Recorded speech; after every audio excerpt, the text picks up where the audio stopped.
Did loyalty always win out? Were noble vows unbreakable? Uncover the astonishing truths from the 12th to 15th centuries, where medieval knights faced their greatest tests of love and treachery. Number 6. Sir Gawain and Lady Bertilak. King Arthur's court shone brightly at Camelot during the Christmas season. The revelry was in full swing, knights and ladies feasting, when a massive, startling figure burst through the hall. He was entirely green. His skin, his hair, his beard, even his horse and clothing. This was the Green Knight. Carried an axe in one hand and a holly branch in the other, he challenged Arthur's court to a strange Christmas game. A single blow from his axe to be returned a year and a day later. No one at first dared to take up the challenge. King Arthur himself prepared to take the axe, but then Sir Gawain, Arthur's nephew, a knight renowned for his chivalry and courtesy, stepped forward. Gawain took the axe and with one swift blow severed the Green Knight's head. The headless body then calmly picked up its head, reminded Gawain of their pact, and rode out of the hall, leaving the court stunned. A year passed, and as autumn leaves fell, Gawain prepared for his journey to find the Green Chapel and fulfill his promise. He rode through desolate landscapes, battling mythical beasts in harsh weather. His quest led him to a magnificent castle surrounded by a moat and a mighty wall. The lord of this castle was Bertilak de Houdesert, a jovial, burly man who welcomed Gawain warmly. Bertilak's wife, Lady Bertilak, was described as strikingly beautiful, radiant in her youth. An older lady, less beautiful but of noble bearing, also resided in the castle. Gawain was invited to stay until New Year's Day, which was the date of his appointment with the Green Knight. Lord Bertilak proposed a game to Gawain during his stay. Bertilak would go hunting each day, and whatever he caught he would give to Gawain. In return, Gawain would give Bertilak whatever he might win within the castle walls. Gawain, ever courteous, agreed to this pact, shaking Bertilak's hand. This exchange of winnings was set to begin on the first day of the hunt. On the first morning, while Lord Bertilak was out in the woods hunting deer, Lady Bertilak entered Gawain's bedchamber. She approached his bed, where Gawain was still feigning sleep. She sat beside him and began to speak, engaging him in a witty conversation about courtly love and chivalry. Lady Bertilak made it clear that she desired a kiss from Gawain. Gawain, bound by his chivalric code to be courteous to ladies, yet also careful not to dishonor his host, skillfully parried her advances. He talked around her direct requests, demonstrating his wit and politeness. Eventually, as she prepared to leave, Lady Bertilak playfully requested a kiss, and Gawain granted her one. Later that day, when Lord Bertilak returned with his hunting spoils, he presented Gawain with the venison. Gawain, in turn, fulfilled his part of the bargain by leaning forward and giving Lord Bertilak a single, honest kiss. Bertilak laughed and declared it a fair trade. The second day followed a similar pattern. Lord Bertilak rode out early to hunt a wild boar. Lady Bertilak, even more determined than before, again entered Gawain's bedchamber. She pressed him more intensely, speaking of his reputation as a great lover and knight. She challenged him to teach her about love, suggesting that he, being a master of such arts, should not deny her. Gawain found himself in a more difficult position, trying to uphold his courtesy while maintaining his honor. He again avoided any serious breach of loyalty to his host. Lady Bertilak persisted, reminding him of his knightly duty to grant a lady's request. This time, as she left, she managed to exact 2 kisses from him. That evening, when Lord Bertilak returned with the head of the boar, he exchanged his prize for the 2 kisses Gawain dutifully presented. Bertilak was pleased with the exchange and again noted the fairness of the deal. The third morning arrived, the last day before Gawain had to face the Green Knight. This day, Lord Bertilak set out to hunt a cunning fox. Lady Bertilak's visit to Gawain's chamber was even more intense. She spoke of his silence and urged him to confess his true feelings or reveal his true knowledge of love. She pressed him hard, using every charm at her disposal.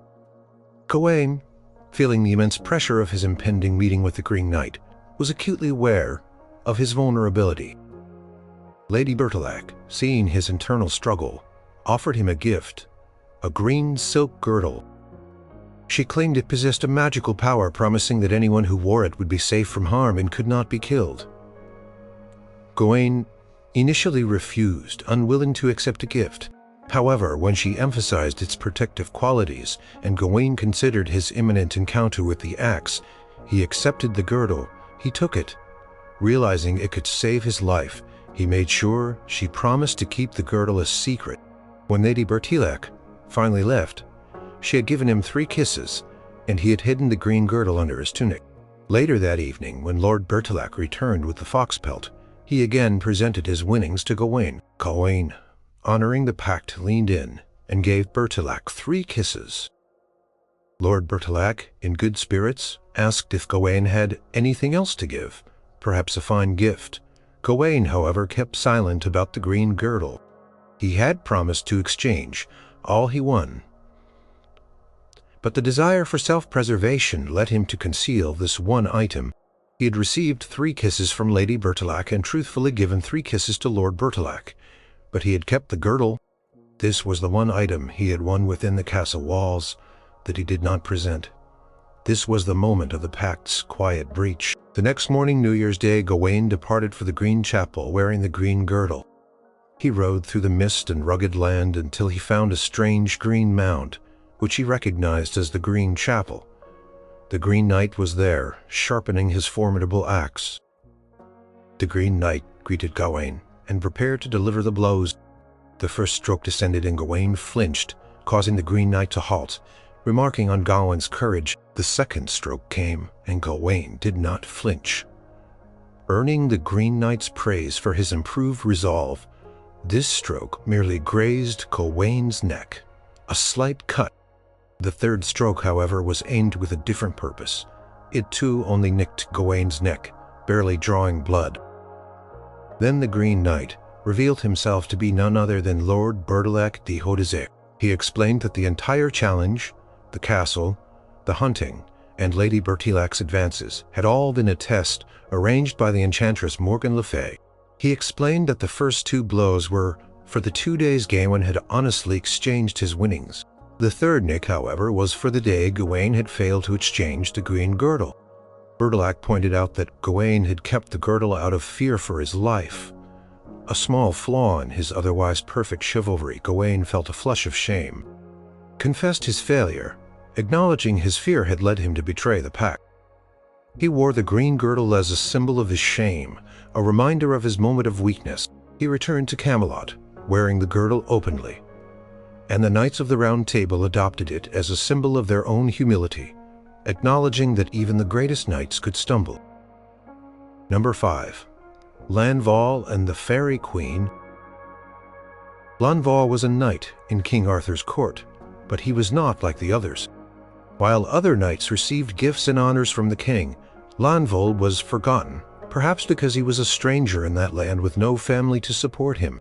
He was a valiant and courteous knight, but he had no wealth, and his isolation made him melancholy.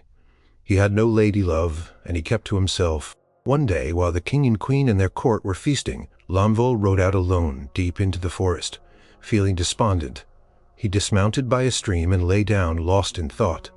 Suddenly, 2 beautiful maidens appeared before him. They were dressed in rich, flowing gowns and possessed an otherworldly grace. They invited him to follow them to their mistress. Lanval, surprised but intrigued, rose and followed them.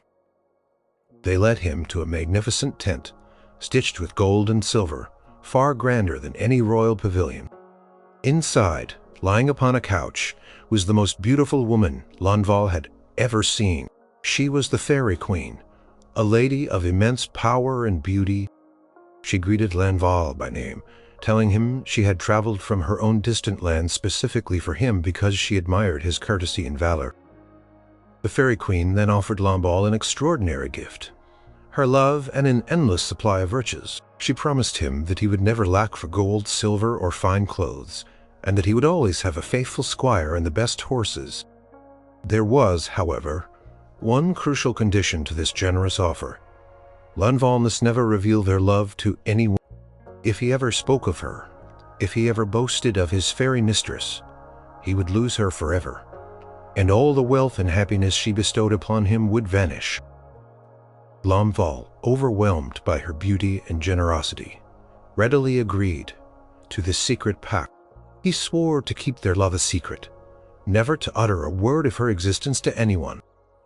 Their love began immediately, and the queen showered him with affection and gifts. Lanval returned to Arthur's court a changed man. No longer impoverished or forlorn, he was suddenly wealthy, generous, and esteemed. He hosted grand feasts, gave lavish gifts, and performed brilliantly in tournaments. The other knights wondered where his sudden fortune came from, but Lanval, bound by his oath, remained silent about its source. His newfound status and attractiveness caught the eye of Queen Guinevere. One warm summer's day, as the court walked in an orchard, Queen Guinevere saw Lanval. She approached him and openly confessed her love for him, offering him her affection and promising him honors. Lanval, however, was already deeply in love with his fairy queen. He politely yet firmly rejected Guinevere's advances. He explained that he could not betray his king and that he was unworthy of her love.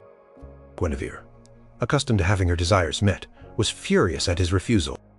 She grew even angrier when Lanval, in his attempt to defend himself against her scornful words, made a terrible mistake. He blurted out that he already loved a lady whose poorest servant girl was more beautiful than the queen herself. This was his fatal error. He had broken his sacred vow to the fairy queen. Queen Guinevere, humiliated and enraged, stormed away from Lanval. She immediately went to King Arthur and falsely accused Lanval of trying to seduce her, and then upon her rejection of insulting her by claiming his own lady was far more beautiful than the queen. Arthur was incensed by this grave insult to his queen.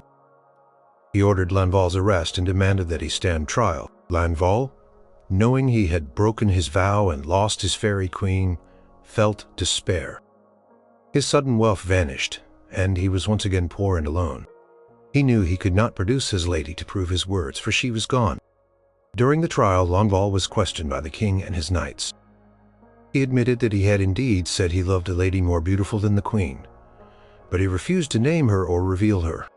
Arthur, determined to find justice for his queen's honor, gave Lanval a set amount of time to produce this mysterious lady who was supposedly more beautiful than Guinevere. If he failed, he would be found guilty and condemned. Lanval waited, hoping against hope that his lady might appear, but days passed and she did not. The Knights of the Round Table, though some felt sympathy for Lanval, knew the severity of insulting the queen. Just as the judgment was about to be passed, two beautiful maidens identical to those who had first led Lanval to the fairy queen appeared outside the court. They announced that their mistress was approaching and needed a place to rest. The court was amazed by their beauty and grace. Soon after, another pair of even more beautiful maidens arrived, announcing that their lady was close behind. Finally, the fairy queen herself appeared, riding on a magnificent white horse, dressed in the most exquisite purple silk. Her beauty truly surpassed anything the court had ever witnessed, even outshining Queen Guinevere. The fairy queen dismounted and addressed King Arthur. She declared that Lanval had indeed told the truth about her beauty, but she acknowledged that he had betrayed their secret by revealing it. She explained that she had appeared only to prove his truthfulness, saving him from condemnation. Once his truthfulness was proven, she mounted her horse again. Lanval, released from his trial, ran to her side. The fairy queen, with Lanval beside her, rode away from the court. They vanished over the horizon and were never seen in Arthur's kingdom again. Lanval, having broken his sacred vow, had lost his place in the human world and rode with his fairy queen to her distant, mysterious realm, forever leaving behind a world of knights and kings. Number 4. King Arthur and Mordred. King Arthur Pendragon ruled over Britain, establishing the Round Table, a fellowship of the greatest knights committed to chivalry, justice, and the protection of the innocent. His reign was seen as a golden age, a time of peace and prosperity. Among his court was Mordred, often described as Arthur's nephew, the son of King Lot of Orkney, and Queen Morgause, who was Arthur's half-sister. However, older legends and some accounts from Thomas Mallory's The Mort d'Arthur reveal a darker truth. Mordred was Arthur's own son, born of an unwitting incestuous union with Morgoth. This secret forbidden lineage cast a long shadow over Mordred's life and fate. From an early age, Mordred was often depicted as ambitious, cunning, and resentful, secretly plotting against his father and king. While Arthur was away on quests or campaigning, Mordred was often left in charge of the kingdom, a trusted, albeit increasingly prominent, regent. This trust was a grave error. Mordred carefully observed the growing affection between Queen Guinevere and Sir Lancelot, Arthur's most trusted knight. He saw their forbidden love as an opportunity to weaken Arthur's rule and seize power for himself. Along with Sir Gawain, another bitter knight, Mordred conspired to expose the queen's infidelity. They laid a trap for Lancelot and Guinevere, catching them together in the queen's private chambers. This exposure caused a catastrophic rift within the Round Table, dividing its loyalties and forcing Arthur to condemn his queen to burn at the stake for treason, though she was later rescued by Lancelot. The subsequent war between Arthur and Lancelot was a brutal affair. Arthur, determined to punish Lancelot for his betrayal and reclaim his queen, pursued Lancelot to France, laying siege to his castles. During this long and arduous campaign, Arthur left Mordred in charge of Britain, once again entrusting him with the governance of the realm. This was the moment Mordred had been waiting for. As soon as Arthur was safely across the Channel, Mordred began his ultimate act of treachery. He spread false rumors throughout Britain that King Arthur had been killed in battle in France. He used these lies to undermine Arthur's authority and to consolidate his own power. He convened a parliament, declared himself the new king, and seized the throne. Not content with mere usurpation, Mordred also attempted to force Queen Guinevere to marry him, believing that marrying Arthur's queen would legitimize his claim to the throne and strengthen his position. Guinevere, however, was appalled by Mordred's audacity and treachery. She fled to the Tower of London and fortified herself there, refusing to marry him. Later, she sought sanctuary in a convent at Amesbury, where she became a nun, committing herself to a life of penance and prayer, refusing to be drawn into Mordred's wicked plans. News of Mordred's betrayal eventually reached King Arthur in France. Arthur was devastated by the news of his son's treachery and the usurpation of his kingdom.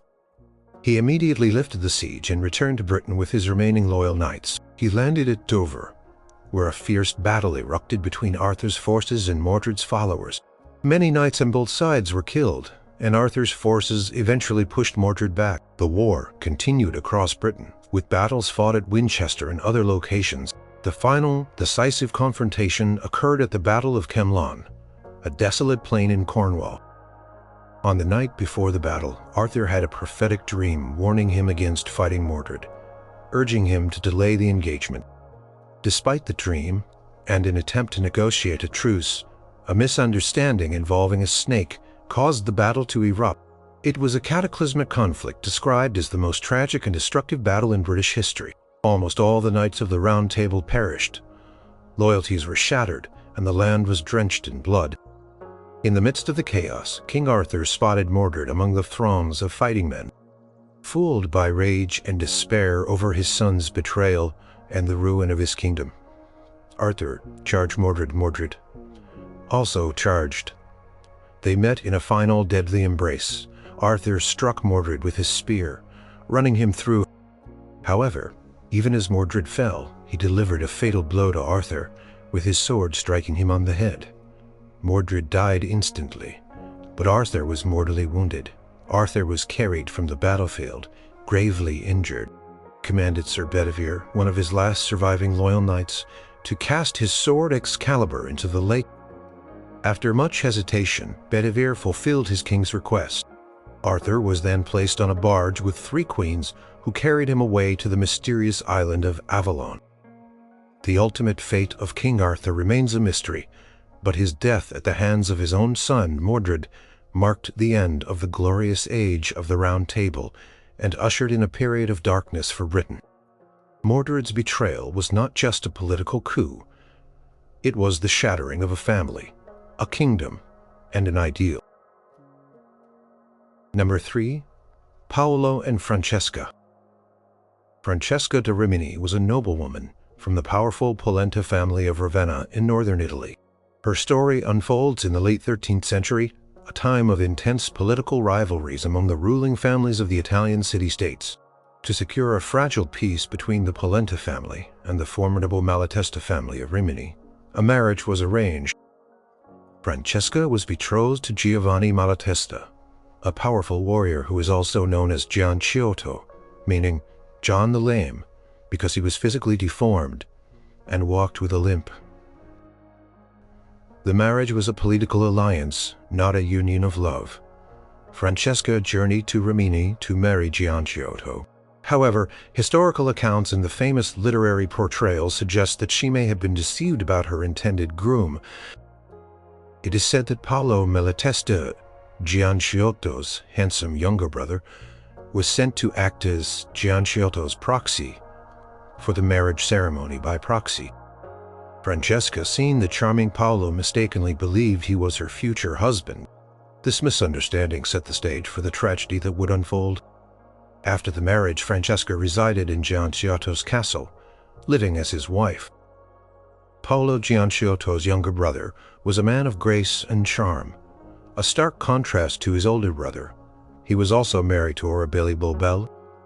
Despite their respective marital ties, Paolo and Francesca found themselves drawn to each other. They spent time together, often in the company of others, engaging in the courtly pastimes of the era. A significant part of their bond formed around their shared love for literature, particularly the romantic tales of chivalry and forbidden love that were popular at the time. One day, as recounted by Dante Alighieri in his Inferno, Paolo and Francesca were alone reading together from a book of chivalric romance. The specific story they were engrossed in was the tale of Sir Lancelot and Queen Guinevere, a narrative of adulterous love. As they read about Lancelot's first kiss with Guinevere, the text described how these two lovers, consumed by passion, finally dared to embrace. The atmosphere in the room, already charged with their unspoken feelings, intensified as they reached this pivotal moment in the story. Francesca described how the words of the book, particularly the passage about Lancelot's kiss, stirred something within them. Their eyes met, and they exchanged glances that revealed their mutual desire. The book became a mirror for their own hidden passions as they continued to read. Their hands unknowingly touched. This small, innocent touch sparked a tremor through them both. They could no longer ignore the powerful attraction between them. The moment the book described Lancelot's kiss, Paolo, overcome by the emotion of the story and his own feelings, looked at Francesca and leaned in. He kissed her. This was the first kiss between them, an act that marked the beginning of their physical affair. Francesca famously stated, "That day, we read no farther." The kiss sealed their fate, drawing them into a dangerous and illicit relationship that defied the social and moral codes of their time. Their love, born from a shared passion for literature and a moment of weakness, became a secret that they desperately tried to hide. However, secrets in noble courts rarely remain hidden for long. Gianciotto, either through suspicion, observation, or perhaps a warning from a servant, discovered their infidelity. The exact details of his discovery vary slightly across accounts, but the outcome was consistently violent. According to some versions, Gianciotto set a trap pretending to leave the castle. When he returned unexpectedly, he found Paolo and Francesca together in her chamber. Enraged by the betrayal of his wife and his own brother, Gianciotto burst into the room. He drew his sword, intending to kill Paolo. Francesca, seeing her lover in mortal danger, threw herself between the two brothers, attempting to shield Paolo. In his fury, Gianciotto's sword struck Francesca first, killing her. Then immediately he turned his weapon on Paolo and slew him as well. Both Paolo and Francesca died together, tragically, cut down by the hand of the betrayed husband and brother. Their bodies were reportedly buried together the next morning in a single grave. Their story, immortalized by Dante Alighieri, who placed them in the second circle of hell among the lustful, became a timeless tale of forbidden love and the devastating consequences of betrayal within a family. Their brief, passionate affair, ignited by a story of knights and queens, ended in a violent tragedy that echoed through the medieval and Renaissance periods.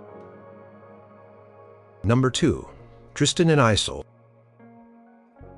King Mark ruled over Cornwall, a powerful and respected monarch. His nephew Tristan was his most loyal and celebrated knight. Tristan was renowned throughout the land for his exceptional skill in arms, his courage, and his talents as a harpist and hunter. He was deeply devoted to his uncle, and King Mark in turn cherished Tristan as his son. The relationship between them was one of profound trust and affection. King Mark, reaching an age where he needed an heir, decided to take a queen. He was told of Isolde the Fair, the beautiful princess of Ireland, renowned for her beauty and grace. Mark dispatched his most trusted knight, Tristan, to sail to Ireland and escort Isolde back to Cornwall so that she might become his queen. This was a mission of great honor, a testament to Tristan's loyalty and skill. The journey to Ireland and the negotiations for Isolde's hand were successful. Tristan, fulfilling his duty, prepared to bring Isolde back to Cornwall. Before their departure, Isolde's mother, the Queen of Ireland, prepared a special love potion. This potion was intended for Isolde and King Mark to ensure their mutual and eternal love upon their marriage. She entrusted it to Gawain, Isolde's loyal maid, with strict instructions to give it to the royal couple on their wedding night.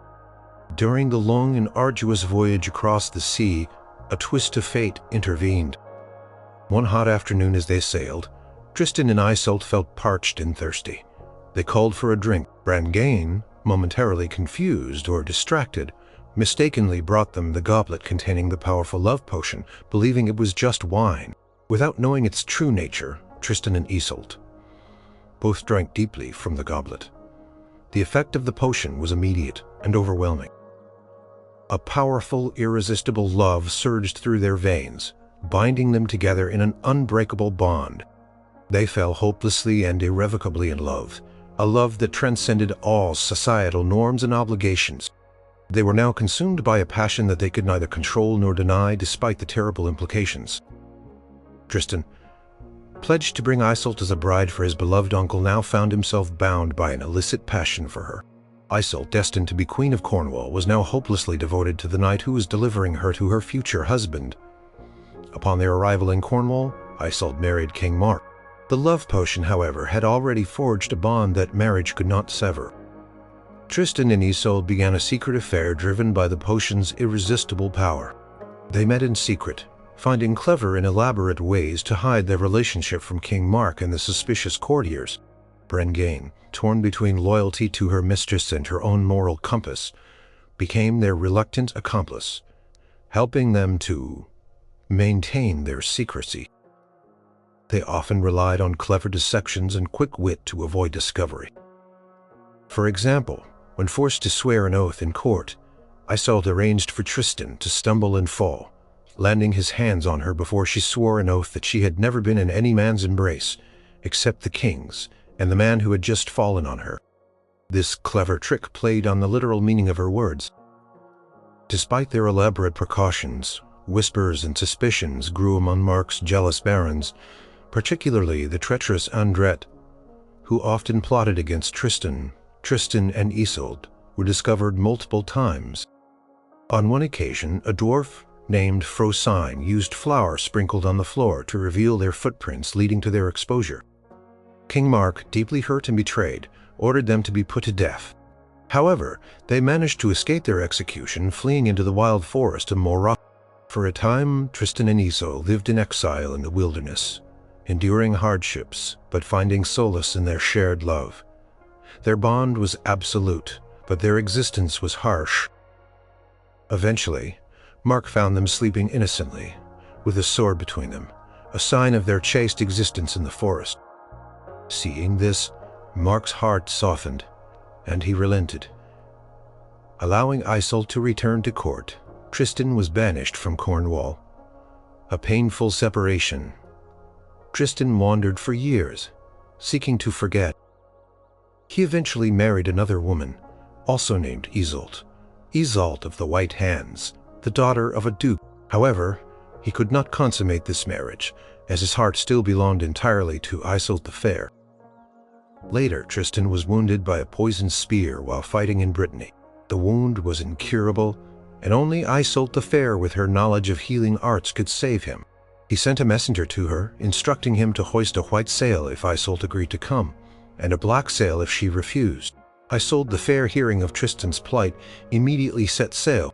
As her ship approached the shore, Tristan's wife Isolde of the White Hands saw the ship from afar. Seeing the white sail, she was overcome by jealousy, and told Tristan that the sail was black. Tristan, heartbroken, and believing Isolde had abandoned him, turned his face to the wall and died. Moments later, Isolde the Fair arrived, rushing to his side. Finding him dead, she collapsed beside him, dying of grief. They were laid to rest together, their bodies united in death, much as their hearts had been united by the love potion. Their story is a tragic testament to the irresistible force of a love potion and the devastating consequences of an unintended betrayal. Number 1. Lancelot and Guinevere. King Arthur's court at Camelot was the epitome of chivalry, a place where the noblest knights gathered around the Round Table, bound by vows of courage, justice, and loyalty. Among these knights, Sir Lancelot du Lac stood supreme. He was considered the greatest knight in the world, unequaled in strength, skill, and courtesy. He was also King Arthur's dearest friend and most trusted champion. Queen Guinevere, Arthur's wife, was renowned for her beauty, her grace, and her noble bearing. She was the queen of the realm, and her position demanded the utmost respect and fidelity. From Lancelot's first arrival at court, a powerful, unspoken attraction developed between him and Queen Guinevere. It began subtly with stolen glances, lingering conversations, and a mutual admiration. Lancelot consistently served Guinevere with unwavering devotion, performing feats of arms in her name and defending her honor. This service, however, slowly deepened into a forbidden love, a passionate affair that defied his loyalty to King Arthur and her sacred marriage vows. Their relationship was a dangerous secret hidden beneath a veneer of courtly formality. The affair blossomed over time, becoming an open secret whispered in the corners of Camelot, though Arthur himself remained tragically unaware, blinded by his trust in Lancelot and his love for Guinevere. Lancelot and Guinevere risked everything for their clandestine meetings.